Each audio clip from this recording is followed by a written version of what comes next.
স্বাগতম জানাচ্ছি টিভি বাংলায়। চলুন জেনে নেই আজকের গুরুত্বপূর্ণ খবরগুলো। দীর্ঘ ১৭ বছর পর রাজধানীর নয়াপল্টনে বিএনপির কার্যালয়ে গেছেন দলের ভারপ্রাপ্ত চেয়ারম্যান তারেক রহমান।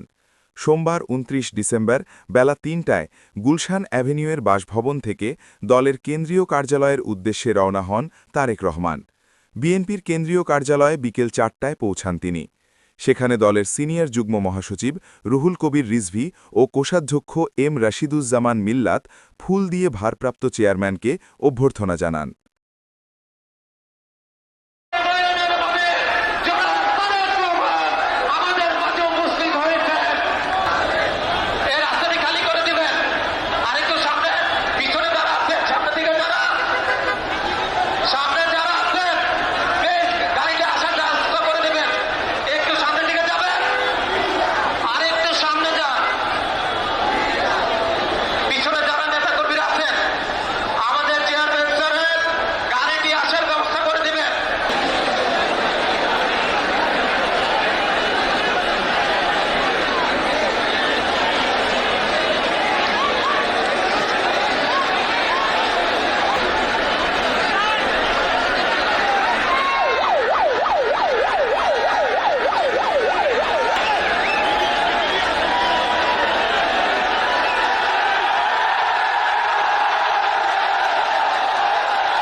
সচেষ্ট হই দেশের জন্য। কোথাও যদি রাস্তায় একটি কাগজ পড়ে থাকে, ময়লা হয়ে থাকে, দরকার হলে সেটাকে